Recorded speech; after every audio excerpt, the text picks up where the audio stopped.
All right, let's get right into it. Something huge is happening with money itself. A massive shift that's mostly flying under the radar. It's a global race that is going to completely redefine how we all earn, spend, and live. Get this, we're talking about 144 countries. That's how many are exploring or already building their own official digital currencies. We call them CBDCs, or Central Bank Digital Currencies. And no, this is not some niche tech experiment. This is a full-blown global movement. And if you think that number is big, wait till you hear this. Those countries make up more than 98% of the world's GDP. That's basically the entire economic engine of the planet. Pretty much everyone is in on this. So you have to ask, with this crazy race to reinvent money happening so fast, what's in it for you?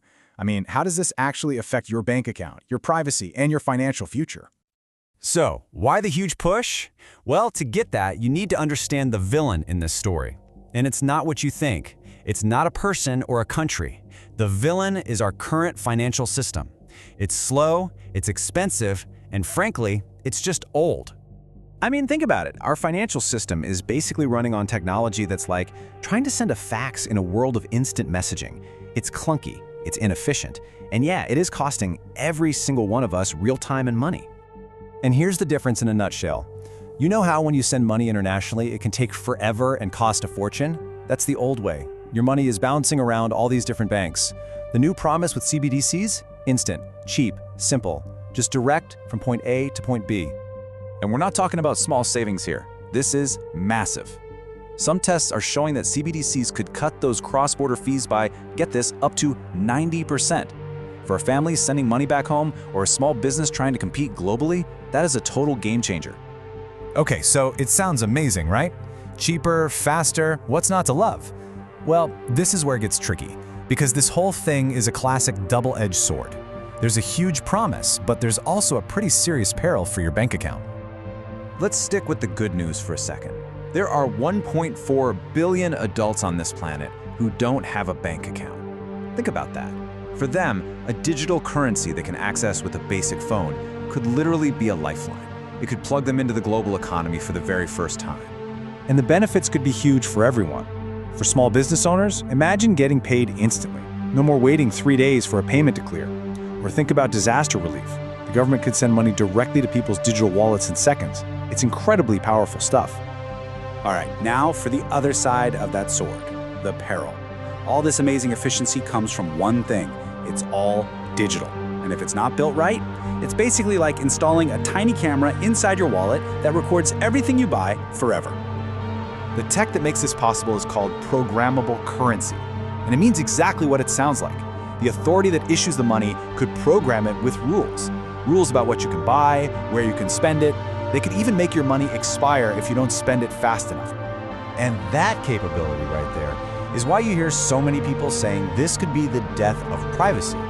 It's a scary thought, and frankly, without the right protections in place, it's a very real concern. So here's the bottom line. Cash is anonymous. A digital dollar?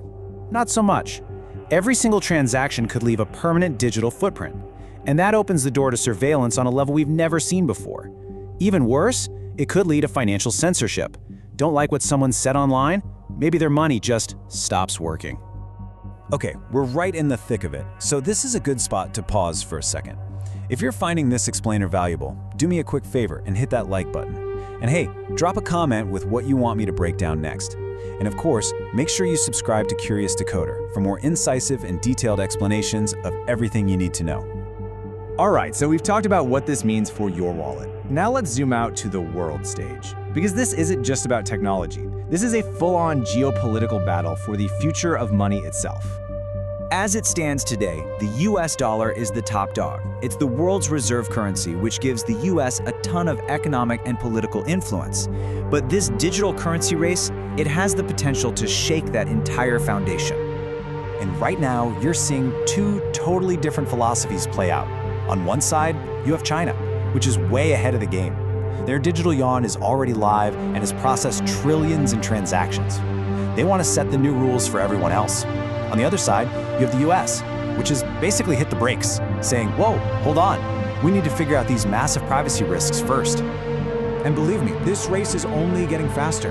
China started way back in 2014, but now you have countries like the Bahamas and Jamaica already live with their own CBDCs. And Europe is aiming for a digital euro in just a few years. The dominoes are falling, and they're falling fast. This all brings us to the single most important question. Can we have our cake and eat it too? Is it actually possible to get all that speed and efficiency without giving up our freedom and privacy? Can we build some kind of digital shield? Well, the answer might be yes, and it involves some really cool cryptography called zero-knowledge proofs, or ZKPs. Now, it's a bit of a mind-bender, but the basic idea is that it's a way to prove something is true without revealing any of the secret information behind it. So how would this cryptographic shield actually work? Let's say you go to buy something. Instead of broadcasting your name, what you bought, and for how much, the system just generates a proof that says, yep, this person has the funds and this transaction is legit. The network checks the proof, not your personal info, and the payment goes through. Boom! You get the best of both worlds, efficiency and privacy. So that's where we are. We're at a crossroads. The technical and political decisions that are being made right now are going to define what money looks like for generations. The stakes really couldn't be any higher. And that leaves us with one final crucial question. Is this digital money revolution going to create a financial world that's more open, fair, and efficient for everyone, or are we about to walk into a future where every single penny we spend is traced, tracked, and controlled? That's the future we're all choosing right now.